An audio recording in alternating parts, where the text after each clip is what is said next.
Hi, I'm Angie, and you're watching Deontay's Boxing Nation.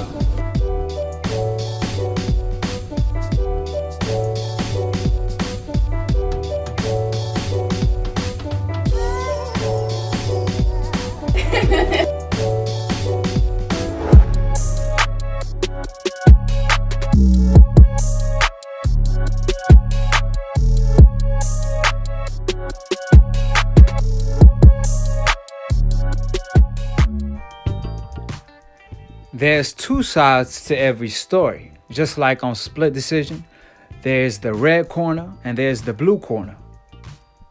However, when the truth is spoken, the only other side to that is the lie, aka the cover-up, which usually they get pretty creative with that. So there's facts and there's also opinions.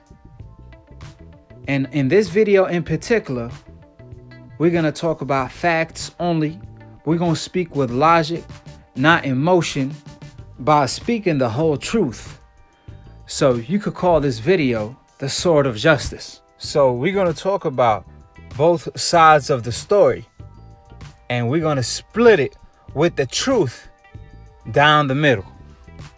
So as the latest edition of many fighters that co-signs the Tyson Fury tampering with glove accusations by new media and Aki's investigations, Joey Spencer dropped jewels on us last time. I'm gonna leave the link for that video in particular in the comment section below, so make sure y'all check it out. And if I didn't know no better, I would have thought Joey Spencer was an actual preacher that speaks the whole truth instead of a prospect.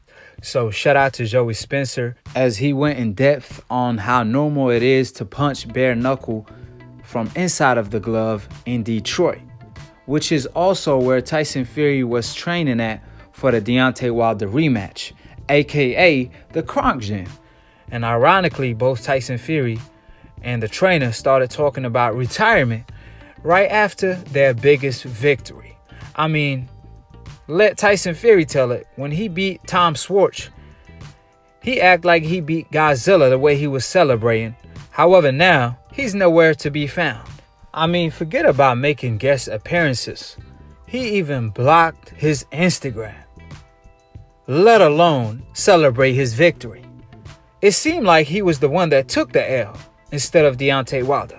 But with that being stated, it's ironic to me that Joey Spencer is joining the list of many fighters that co-signs these allegations, such as Errol Spence, who retweeted it, to Max Kellerman and ESPN, to Charles Martin and Steve Cunningham, that actually displayed how Tyson Fury could have possibly gotten away with cheating, and George Grove, and many more fighters that I can't even think of or keep up with.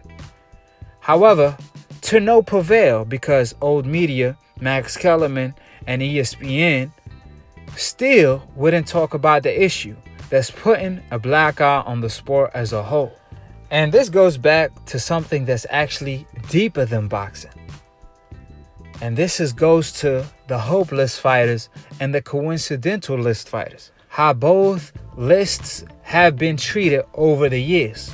And from the outside looking in, boxing is almost the reflection of life. Because you would think boxing is more corrupted than politics. I kid you not. I mean, it ain't no secret. When you're a fighter from the Hope list, you get benefits that Geico can't even provide. What I mean by that, if you're on the Hope list and maybe you have a loss on your record that you want removed, they're gonna remove it for you. If you're a fighter on the Hope list and you have a track record of cheating, they're gonna erase that from your track record, and they will do their best to erase it from history.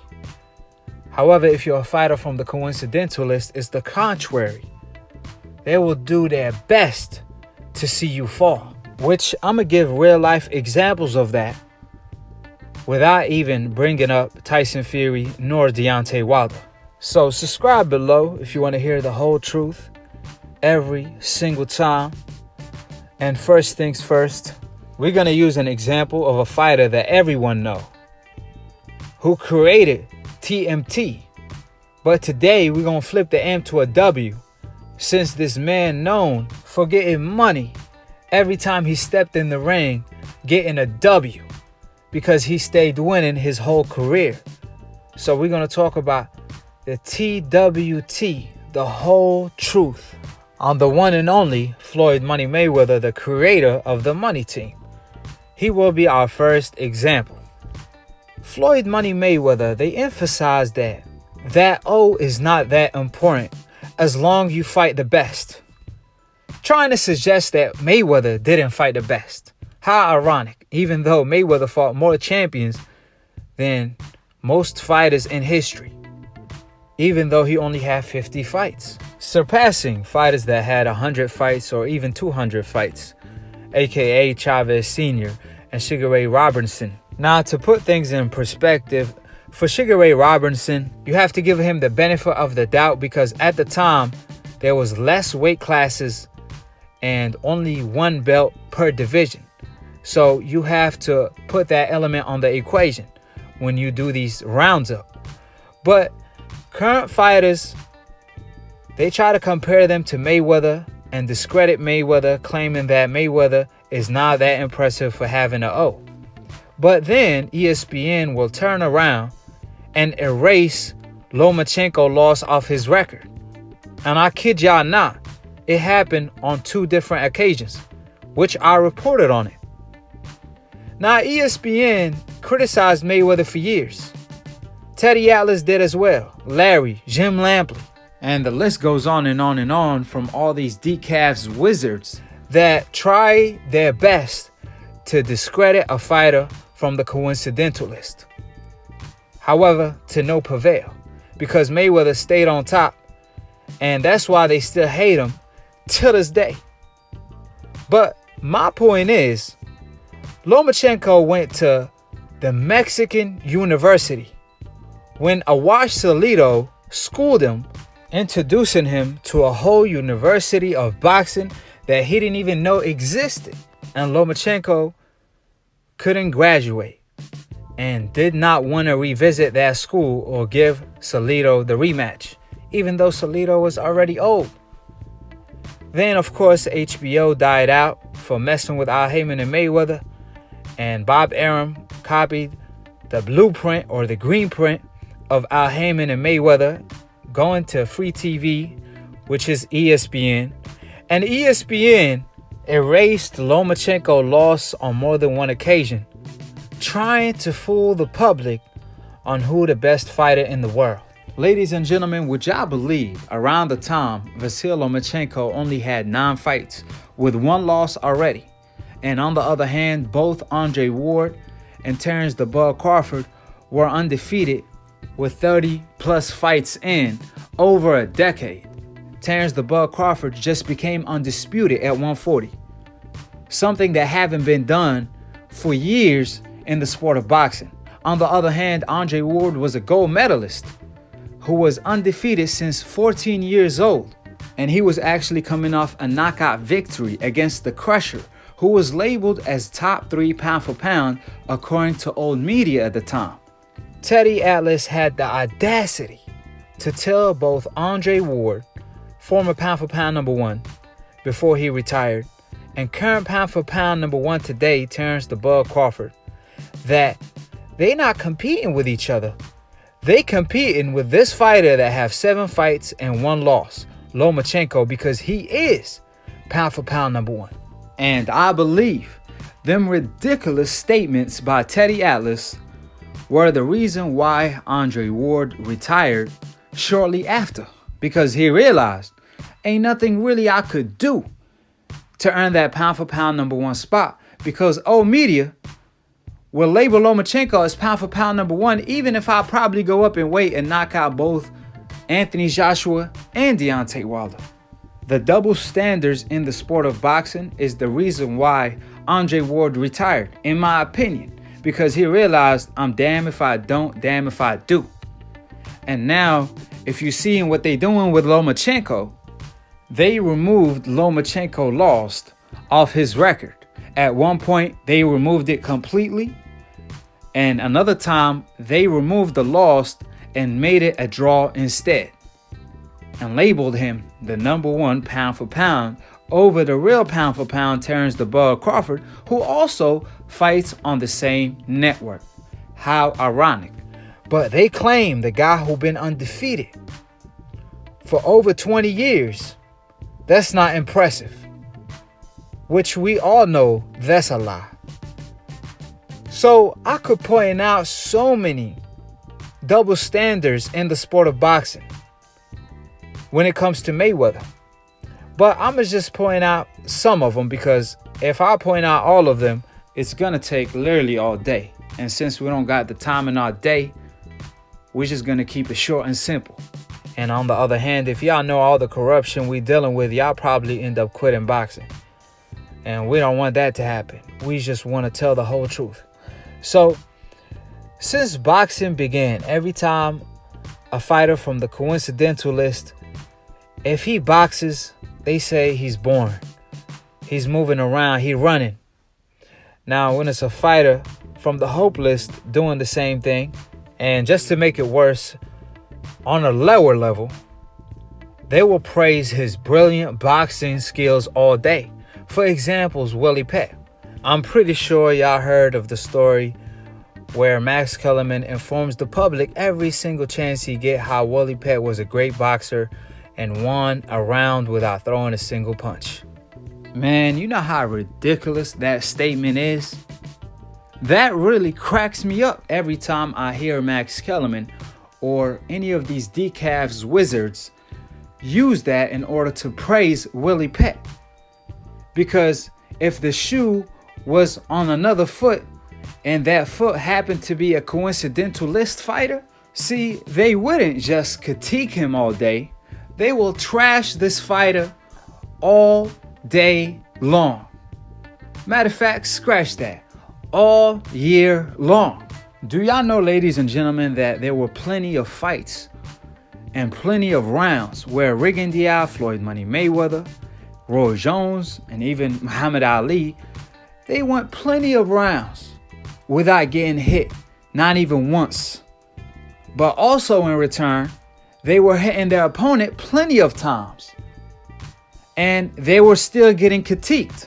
And pardon me, ladies and gentlemen, critique is not the proper word. Trashing is a better word, because every time Rigondeaux fought on HBO, the decafs wizards such as Jim Lampley and Larry, they stayed trashing Rigondeaux regardless of the risks he took. Even if he got knocked down taking some risks, they wouldn't even acknowledge it. They stayed talking about the boos in the crowd every time they heard one. I mean, Jim Lampley supposed to be a blow-by-blow announcer, but he turned out to be a boo-by-boo announcer. Therefore, instead of doing his job, focusing and talking about Rigondeaux brilliant boxing skills like they did for Willie Pett, they rather shit on Rigondeaux instead. Furthermore, when it was Willie Pett, a fighter from the hope list, they still praising it to this day when it was against a lower opposition compared to even a Rigondeaux. Now, y'all see how they praise that. But when it's a Rigondeaux doing it to a Donaire, and according to Max Kellerman himself, at the time, Donaire was pound for pound number 3.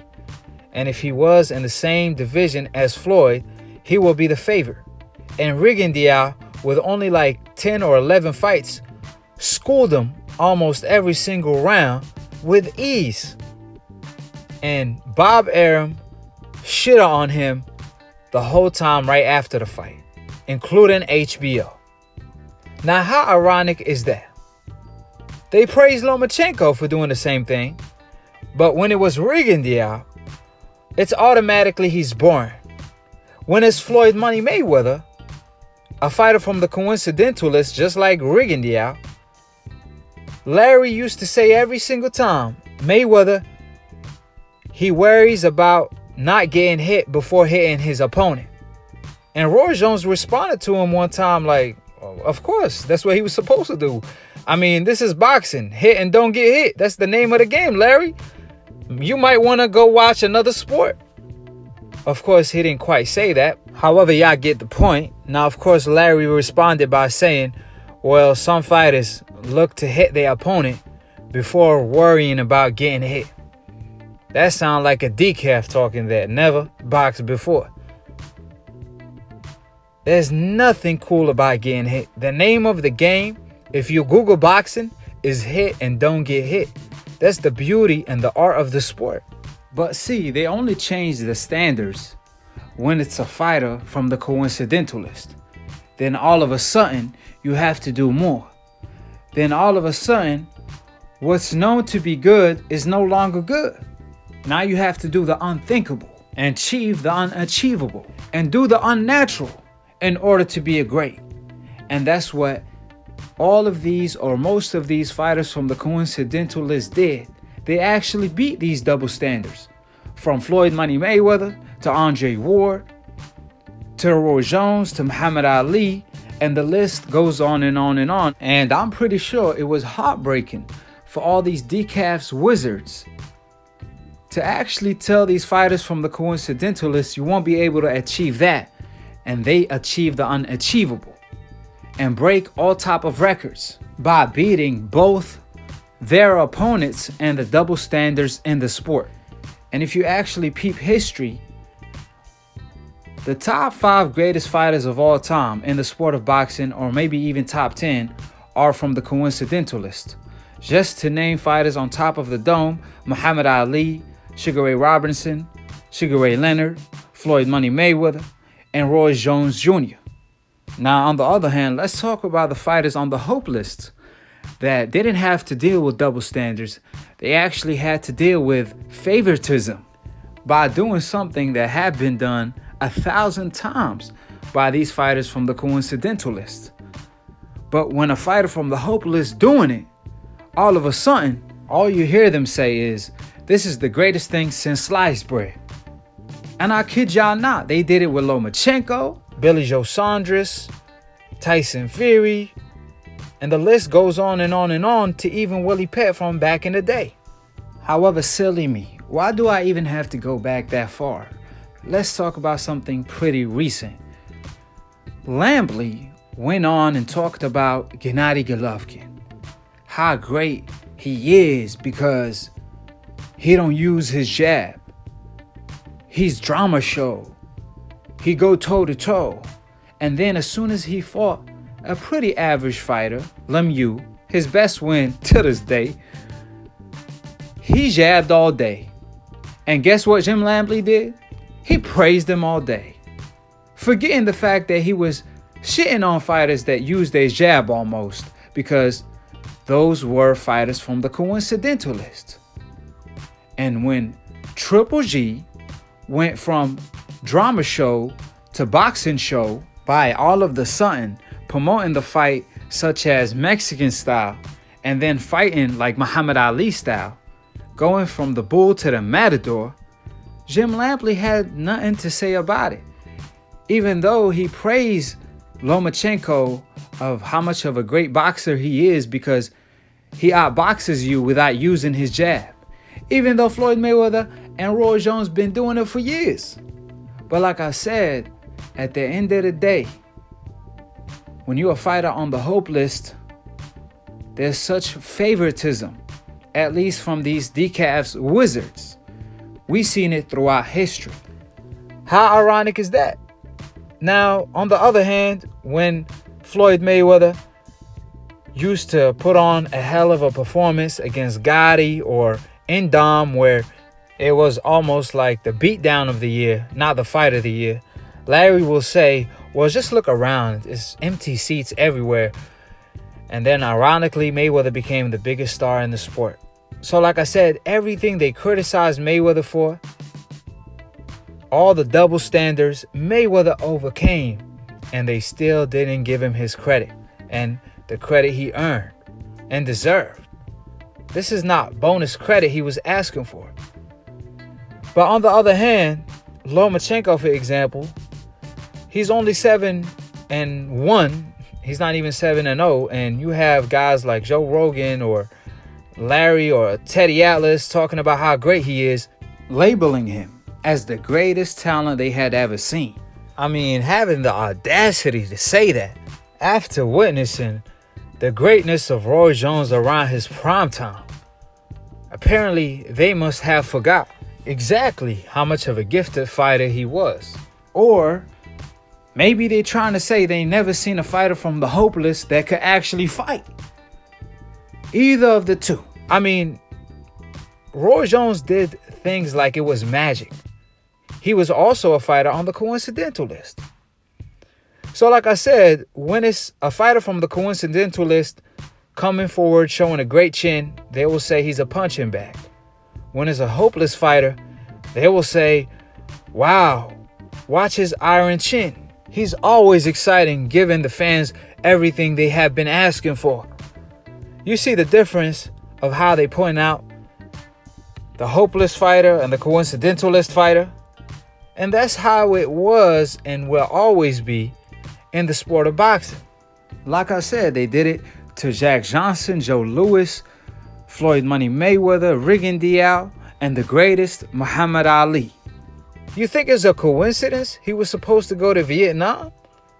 They did it because they couldn't defeat him in the ring. So they had to defeat him outside of the ring. And that's what they basically did to Rigan Diao.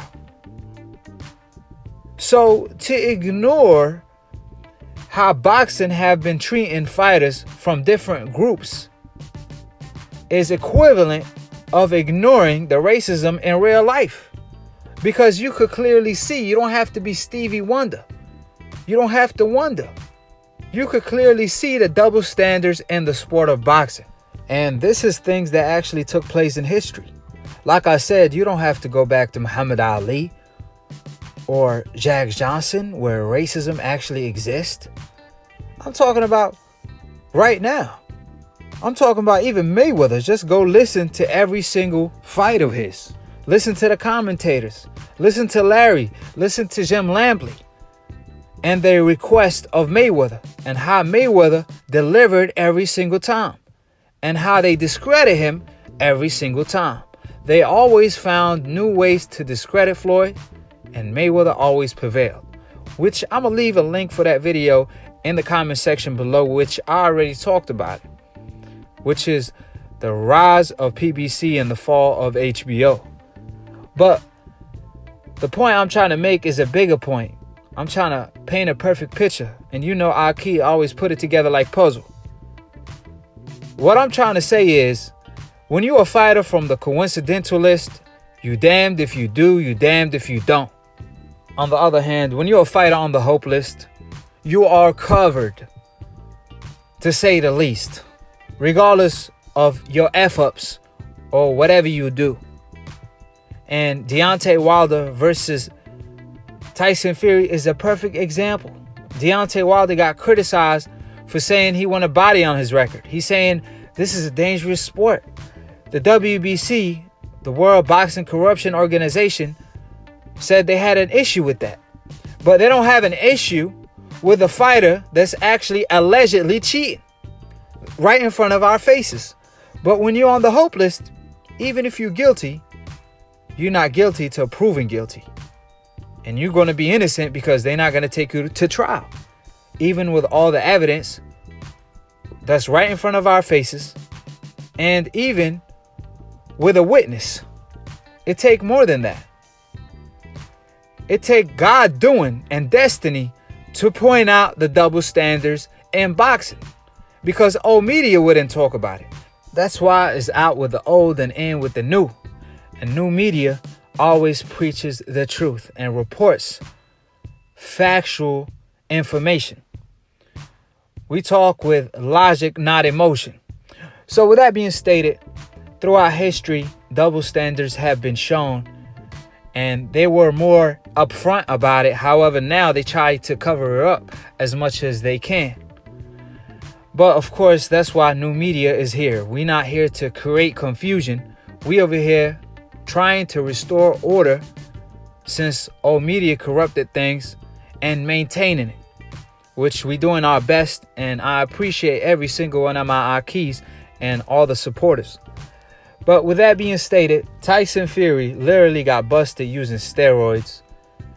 And ESPN covered that up with the cocaine story. He got suspended for 2 years, but they blamed that on depression and erased that from history, or at least they tried to. However, you could hide from the truth, but you can never ever hide the truth. And believe it or not, ladies and gentlemen, Tyson Fury used the wild boar as an excuse. That's extinguished. That's a wilder excuse than the dustiest excuse I ever heard. And to make matter worse and put icing on the cake, he even bribed a 70-year-old farmer to lie in court.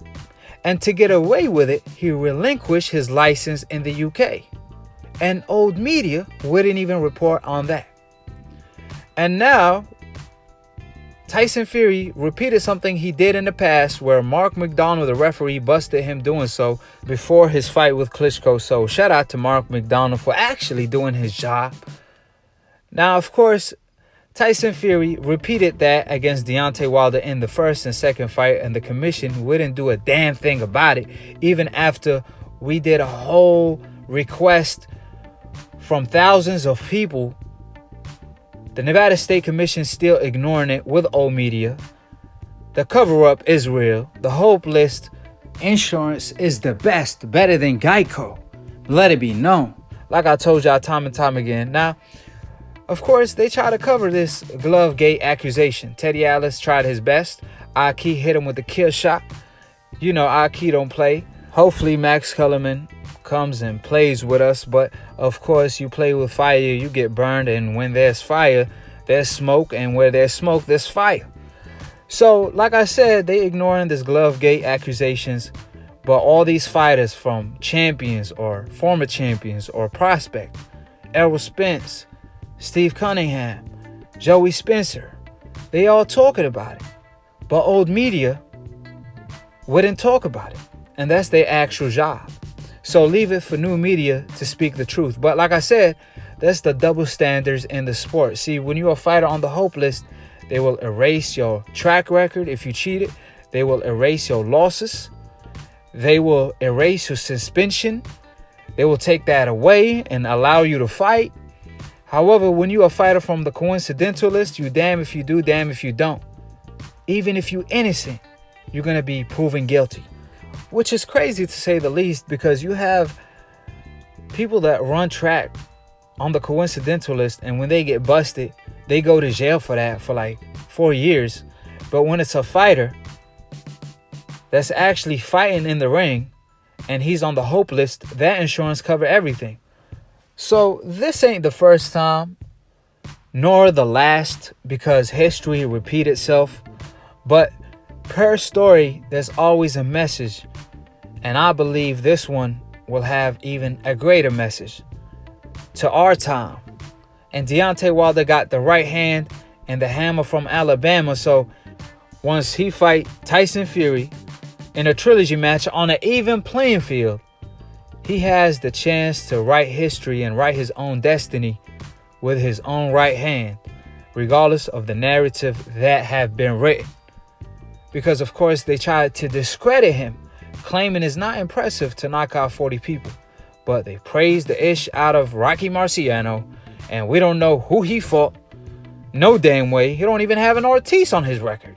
He only fought Joe Louis when he was about 50 years old. And I mean literally. And people at the time used to fight almost every 2 weeks, so they aged quicker. So the point I'm trying to make out is that they praise Rocky Marciano, but all of a sudden Deontay Wilder, they want to discredit him. They want to say Tyson Fury is 1,000 times more skillful, but want to ignore the fact that he had to cheat in order to win. So if you are that skillful, why you have to cheat in order to win is the $1 million question. Unless you have pillow fists. I mean, his track record speaks for itself. Allegedly, of course, when it comes to the glove gate. But in the past, it's a fact that he failed a drug test due to steroids. And you know what they always say, once a cheater, you will always be a cheater. That's Deontay Wilder's favorite quote, or one of them at least. Now, for all the Tyson Fury fans that always come to the comment section claiming, well, I could clearly see there's something wrong with his glove, so he could have possibly cheated, but he's still more skillful. That's why he won. So y'all want to ignore the element of him cheating?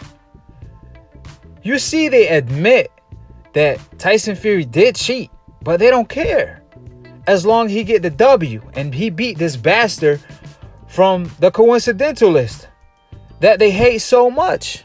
So these decafs rather be ignorant and ignore the fact that Tyson Fury had to cheat in order to win. But that's beside the point, because that's equivalent to Jim Lampley and Larry trying to force Mayweather to fight Manny Pacquiao in 2009, even after Pacquiao turned down the VADA test. They tried their best to force Mayweather to fight Manny Pacquiao, even if the fight wasn't on an even playing field. Even if Pacquiao was actually on something. They didn't care. They just wanted to see Mayweather lose so they could say, see, I told you so. He's not that great because he lost to so-and-so. They were patiently waiting to see Mayweather fall, but he always got his hand raised. And they hated that because their moment never came. That's why they blamed Mayweather for the fight not happening on time with Manny Pacquiao, even though they knew it was Manny Pacquiao who turned down a 50-50 split due to a needle, even though he got tattoos. So my point is, the fight of the decade between Mayweather and Pacquiao, Jim Lampley and Larry and all these decafs, wizards, they didn't care if that fight was on an even playing field. They just wanted to see Mayweather lose so bad at all cost. And the same thing applied to Deontay Wilder versus Tyson Fury. See, ladies and gentlemen, there's a reason why Floyd Mayweather always got booed on every single fight of his, almost, especially when he became Money May. He will fight a Guerrero, a fighter that's not really that much known, but it seemed like Mayweather is the one getting booed, when you will think it's the other way around. Because when Oscar De La Hoya, every time he fought a fighter on the coincidental list, they cheered Oscar, the popular fighter. But when it was Mayweather, on the other hand, they booed Mayweather. They booed Muhammad Ali. And last but not least, they also booed Deontay Wilder. What a coincidence. It's not called the coincidence list for no damn reason. You see the double standards? When it's an outsider that's going up against Deontay Wilder, which is Tyson Fury, and you can't say, well, Tyson Fury is more popular than Deontay Wilder, because Tyson Fury fight before that sold like 3,000 tickets. So how is Deontay Wilder getting booed in his own country? And the same thing applied to Floyd Money Mayweather, even when he fought fighters that's not really that popular. When Mayweather sold the pay-per-view on his own, such as Guerrero, Ortiz, so on and so forth, Mayweather always got booed. Ali always got booed. Deontay Wilder is the one getting booed against Tyson Fury, who's an outsider. It doesn't make any sense. When Errol Spence fought Kell Brook in his own hometown, they didn't boo Kell Brook and cheered Errol Spence, because it don't make no sense. But when Lomachenko fought Luke Campbell, they showered Lomachenko with cheers. But when it was Errol Spence, they showered him with boos. And that's the difference between a fighter from the hope list and the coincidental list. You get treated different everywhere you go, but more so in the US, because Errol Spence even got booed in his own hometown against Mikey Garcia, believe it or not. Of course, he has some cheers, but he also got booed. But Deontay Wilder, on the other hand, and Floyd Mayweather, they always got showered with boos, and their opponent always got showered with cheers. So y'all see where I'm coming from? If that don't make sense, then what makes a lot of dollars is race in the sport of boxing. And they always want the fighter from the hope list to win regardless of the cost. So can you picture a scenario where a fighter from the coincidental list, for example, Andrade, let's say he went to the UK, which he actually did, to fight a fighter from the Hope list, Billy Joe Saunders. Did Andrade get cheered and Billy Joe Saunders get booed? No, because it don't work the other way around. There's only one way this gonna go. And this always have went that way. So the moral of the story and the moral of this video is that didn't start yesterday and it won't end tomorrow. This started way before my day and your day, and probably wouldn't end till the end of time. So this video is made to bring awareness and point out the double standards in the sport that the fighters on the coincidental list receive every single time, and the favoritism that the Hope list fighters receive every single time. Furthermore, at the end of the day, or at least at the end of the night, for the people that's always asking, why you always speak the truth, Aki? Why you don't be part of the cover-up and be liked just like old media? My question to you is, why you always here? Unless you want to hear the damn truth. Because when you go to a doctor, you're not going to ask the doctor to lie to you so you can feel good. You're going to tell him to tell you the damn truth. And that's exactly what I do. So with that being said, there's only one thing left to say. If you want to know some shit about boxing, subscribe below. If you're trying to get smarter by the minute, if you're trying to get dumber by the second, don't, and listen to these decafs, aka dumb casual ass fans / old media. Of course, shout out to DBN for starting the new media wave that I'm a part of. Most of these terms that I'm using are created and invented by Deontay. You can follow him at Deontay's Boxing Nation. I work with him most of the times. So that's my broski. Aki stand for my brother, and that's definitely my brother from another mother. So with that being said, shout out to DBN for being the GOAT of new media and the entrepreneur of it, period. And if you're a casual fan and you want to be a hardcore, all you have to do is click on the notification bell to get notified every time we post to go live on Split Decision. Is a boxing debate / talk show where our keys, the past, present, and future, pound for pound #1. So call in, tune in. Man, I done knocked out and caught so many bodies. But of course, when you a decaf, when I knock you out, it don't go on my record. You have to be credible for the win to go on my record, such as Professor Nims. But when we talked about this topic, he went Professor Stevie Wonder on me. So like I said, at the end of the day, if I had a lower IQ, I could have enjoyed y'all decaf's conversation. But at the end of the day, I got a higher IQ. I just speak the truth and nothing but the truth. And yes, there's always two sides to every story. However, when you tell the truth, the only other side is the lie. And I could care less about a lie or someone's opinion, because opinions are like assholes. Everybody got one. Some opinions are bigger than most. So to each your own. With that being stated, I appreciate every single one of my keys. Follow Lunatune for the funniest boxing memes. That's my broski. Keep it a G and follow him on IG. I will leave his link in the description box below. Also, follow me too at Aki TV on Instagram and cop the Aki merch. And to be continued on the next episode of Aki TV. Peace, and we out here. With that being said, it's only one more thing to say.